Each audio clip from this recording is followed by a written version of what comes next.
Hello everyone, welcome back to my YouTube channel we are educators. मैं रजनी शर्मा। आज के इस वीडियो में मैं बात करने वाली हूँ कि किस तरह मैंने अपना 2 बार नेट क्वालिफाई किया और उसके बाद मैंने अपना जेआरएफ क्वालिफाई किया। मेरी इस पूरी जर्नी में मेरी क्या प्रिपरेशन स्ट्रेटजी रही, क्या मेरी प्लानिंग रही कि मैंने अपने फर्स्ट अटेम्प्ट में ही अपना यूजीसी नेट क्वालिफाई किया और उसके बाद मैंने अपना जेआरएफ क्वालिफाई किया। तो इस सब के बारे में आज मैं इस वीडियो में बात करूंगी। ये वीडियो उन सभी स्टूडेंट्स के लिए बहुत ही ज़्यादा यूज़फुल होने वाला है जो कि इस बार यूजीसी नेट का एग्ज़ाम दे रहे हैं या फ्यूचर में भी जो स्टूडेंट इस एग्ज़ाम को देंगे उन सभी के लिए ये वीडियो बहुत ही ज़्यादा यूज़फुल है, क्योंकि इस वीडियो में मैं अपनी इस पूरी जर्नी को शेयर करने वाली हूँ। साथ ही मैं इस वीडियो में उन टिप्स को भी बताऊंगी जिन्हें फॉलो करके मैंने अपना जेआरएफ क्वालिफाई किया। इसके साथ ही इस वीडियो में मैं बताऊंगी कि 2 अटेम्प्ट में मैंने अपना नेट क्वालिफाई किया था, तो ऐसी क्या गलती मेरे से रह रही थी कि मेरा जेआरएफ नहीं हो पा रहा था। तो फिर मैंने अपनी उस गलती को कैसे सुधारा और फिर मैंने अपना जेआरएफ क्वालिफाई किया, तो इसके बारे में भी मैं इस वीडियो में बताऊंगी। तो आप सभी लास्ट तक इस वीडियो में बने रहें। मैंने अपनी प्रिपरेशन भी एक बिगिनर की तरह स्टार्ट की थी। मुझे भी ज़्यादा आइडिया नहीं था कि इस एग्ज़ाम का क्या पैटर्न है, क्या मतलब कितने पेपर होते हैं, इस सब के बारे में भी मुझे भी ज़्यादा आइडिया नहीं था। लेकिन जब हम एमएड फोर्थ सेमेस्टर में थे तो हमारी एक मैम ने हमसे कहा था कि आप लोग एमएड के साथ ही नेट की प्रिपरेशन स्टार्ट कर दीजिए, जिससे कि एमएड होते होते आपका नेट क्वालिफाई हो जाएगा और फिर जो असिस्टेंट प्रोफेसर की वैकेंसी या आप आगे पीएचडी करना चाहते हैं तो उसके लिए इजी रहेगा। तो वहाँ से हमने पता चला कि यूजीसी नेट का एग्ज़ाम होता है और इस एग्ज़ाम का क्या पैटर्न रहता है। फिर उसके बाद लॉकडाउन हो गया तो कॉलेज बंद हो गए, तो हम लोग घर पर ही थे तो टाइम भी मिल रहा था। तो एक दिन ऐसे ही मैंने यूट्यूब पे सर्च किया कि हम घर पर रहकर ही सेल्फ स्टडी से कैसे अपनी तैयारी करें कि हमारा नेट क्वालिफाई हो जाए। तो मैंने कुछ वीडियो को देखा और कुछ टॉपर्स के भी वीडियो देखे। तो उन वीडियो से मैंने जाना कि मुझे अपनी तैयारी कैसे स्टार्ट करनी है। तो सबसे पहले मैंने पेपर 1 और पेपर 2 दोनों का सिलेबस डाउनलोड किया। मेरा पेपर 2 एजुकेशन सब्जेक्ट था, तो मैंने एजुकेशन सब्जेक्ट का और पेपर 1 दोनों के सिलेबस डाउनलोड किए। पेपर डाउनलोड करने के बाद मैंने उस सिलेबस को अच्छे से एनालिसिस किया कि दोनों पेपर में कितनी कितनी यूनिट है और किस यूनिट में कौन कौन से टॉपिक हैं। तो इस तरह से मैंने पेपर को अच्छे से एनालिसिस किया, क्योंकि पेपर 2 के कुछ टॉपिक हम एमएड कर रहे थे तो उसमें भी पढ़ रहे थे, तो वहां से मुझे थोड़ा मोटिवेशन मिला कि ये चीज़ मुझे आती है। तो वहां से मैंने अपनी प्रिपरेशन स्टार्ट कर दी। तो यहाँ मैं आप लोगों को ये बताऊंगी कि इस पूरे एग्जाम की प्रिपरेशन में हमें कंसिस्टेंसी बनाए रखनी है, क्योंकि ऐसे नहीं कि हम 2 दिन पढ़ रहे हैं 3 दिन हमने गैप कर दिया। ऐसे नहीं, एक सिस्टमेटिक वे में अगर हम अपनी पढ़ाई करते हैं, हम अपनी पूरी स्टडी करते हैं तो हम फर्स्ट अटेम्प्ट में ही अपना नेट और जेआरएफ क्वालिफाई कर सकते हैं। तो इसके लिए सबसे पहले तो हम अपना सिलेबस ही डाउनलोड करना पड़ेगा, क्योंकि जब तक हम सिलेबस डाउनलोड नहीं करते हैं तो हमारी जो भी प्रिपरेशन है एक सिस्टमेटिक वे में नहीं हो पाती। क्योंकि जब हमारा सिलेबस हमारे पास होता है तो हमने कोई टॉपिक कवर किया तो हमें पता होता है, उस पर हम टिक भी कर सकते हैं कि ये टॉपिक कवर हो गया, हमारा ये टॉपिक रह गया है। तो सिलेबस से हमें अपनी प्रिपरेशन एक सिस्टमेटिक वे में करने में बहुत ज़्यादा हेल्प मिलती है। अब सिलेबस डाउनलोड करने के बाद यूनिट कंप्लीट करना स्टार्ट किया।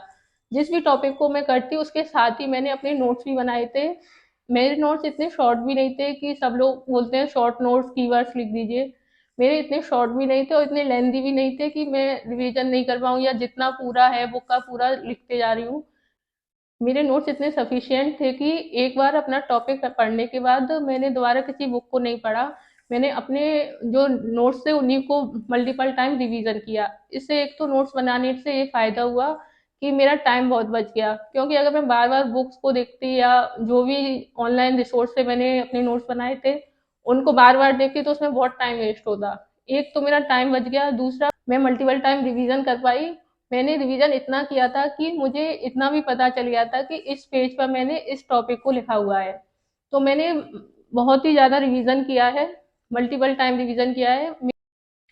अब मैं आपको बताऊंगी कि मैंने पेपर 1 और पेपर 2 के लिए कौन सी बुक्स पढ़ी थी। पेपर 1 के लिए मैंने केवीएस मदान और उसके साथ ही मैंने तलवीर सर के वीडियो फॉलो किए थे। उनके जो यूट्यूब पे फ्री वीडियोस आते थे मैंने उन्हें फॉलो किया, उनसे ही अपने नोट्स तैयार किए थे और उन्हीं को मैंने मल्टीपल टाइम रिवीजन किया। इसके साथ ही पेपर 2 में मेरे पास 2 या 3 बुक ही थी, मेरे पास ज़्यादा बुक नहीं थी। आप लोग कहोगे कि जेआरएफ कैसे क्वालिफाई हो गया? हाँ, पर मैंने ऑनलाइन रिसोर्सेज का काफ़ी यूज़ किया था, जिसमें मैंने किसी भी टॉपिक का कोई वीडियो देखती, उससे मैं इम्पोर्टेंट पॉइंट्स को नोट डाउन कर लेती थी। यही मेरी दोनों पेपर की स्ट्रेटजी रही। इसके साथ ही हाँ, मैं ये बताना चाहूँगी कि आपको दोनों पेपर को बराबर टाइम देना है। ऐसा नहीं कि आपका पेपर 2 स्ट्रॉन्ग है तो आप उसी पे ज़्यादा टाइम दे रहे हैं और पेपर 1 को छोड़ते जा रहे हैं, या पेपर 1 पे ज़्यादा टाइम दे रहे हैं और पेपर 2 को छोड़ते जा रहे हैं।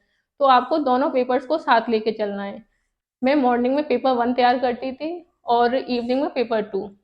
इसके साथ ही मैंने 2015 से प्रीवियस ईयर क्वेश्चन सॉल्व किए और एमसीक्यू सॉल्व किए थे।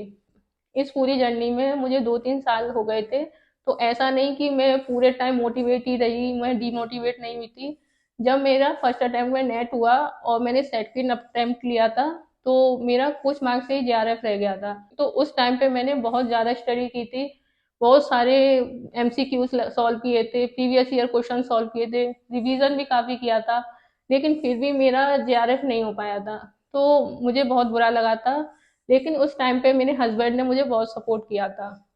उस टाइम पे क्या, इस पूरी जर्नी में ही मेरे हस्बैंड का बहुत ज़्यादा सपोर्ट रहा है। इस प्लेटफॉर्म से मैं उन्हें थैंक यू कहना चाहूँगी कि उनके सपोर्ट से ही मैं आज जेआरएफ क्वालिफाई कर पाई। उन्होंने इस पूरी जर्नी में मेरा बहुत सपोर्ट किया था। इसके बाद जब फिर मैंने अपना थर्ड अटेम्प्ट दिया, तो उसमें मैंने अपना जेआरएफ क्वालिफाई कर लिया था।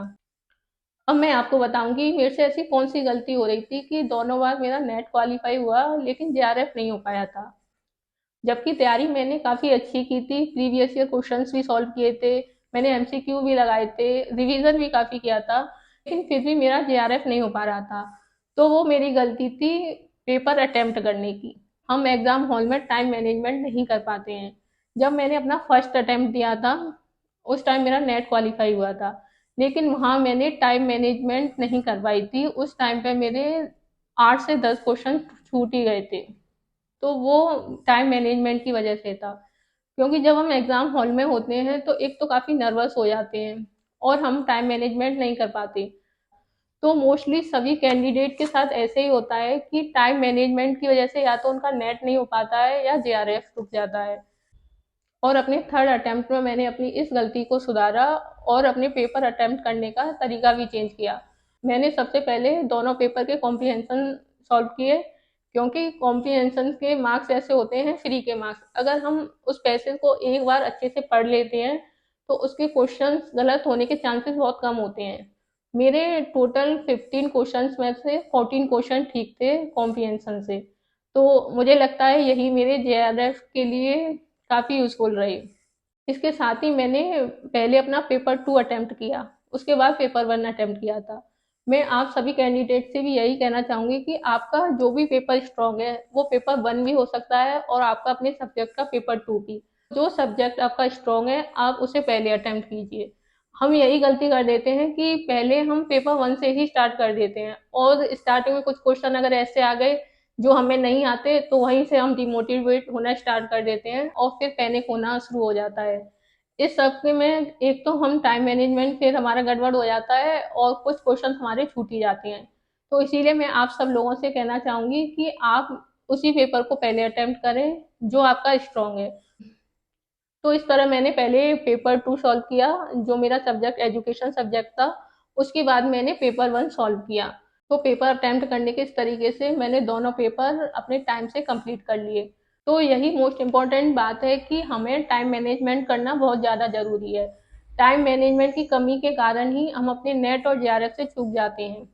इस एग्ज़ाम को क्वालिफाई करने में एक हमारी प्रिपरेशन जब हम स्टडी करते हैं, वो बहुत इम्पोर्टेंट है। इसके साथ ही एग्ज़ाम हॉल में पेपर अटेम्प्ट करना भी बहुत ज़्यादा इम्पोर्टेंट है, क्योंकि हम अपनी पूरी प्रिपरेशन में इतना टाइम देते हैं, अगर उसे अप्लाई नहीं कर पाएंगे एग्ज़ाम हॉल में तो हमारी जितनी मेहनत थी सब बेकार चली जाती है। तो इसलिए टाइम मैनेजमेंट का हमें बहुत ज़्यादा ध्यान रखना है। तो मैं आप सबसे कहना चाहूँगी कि पेपर से एक महीने पहले 8 या 10 मॉक टेस्ट ज़रूर लगाएं। इससे एक तो ये फ़ायदा होगा कि हमें टाइम मैनेजमेंट का पता चल जाएगा कि हमें कितना टाइम लग रहा है पेपर अटेम्प्ट करने में। तो आप सभी अपने पेपर से पहले मॉक टेस्ट ज़रूर दें। यही मेरी पूरी जर्नी रही है नेट जेआरएफ क्वालिफाई करने की। अब इस पूरी वीडियो में मैंने जितने भी पॉइंट्स या आप कह सकते हैं मैंने जितने भी टिप्स डिस्कस किए हैं उन्हें एक बार फिर रिवाइज कर देती हूँ, जिससे कि जो भी कैंडिडेट इस एग्ज़ाम को देने वाले हैं वो इन टिप्स को अप्लाई करके अपने फर्स्ट अटेम्प्ट में ही अपना एग्ज़ाम क्वालिफाई कर सकते हैं। तो सबसे पहली टिप है आपको अपना सिलेबस डाउनलोड करना है। इसके बाद सेकंड टिप्स है आपको अपने नोट्स खुद से तैयार करने हैं। और थर्ड टिप्स है उन नोट्स का मल्टीपल टाइम रिवीजन करना है।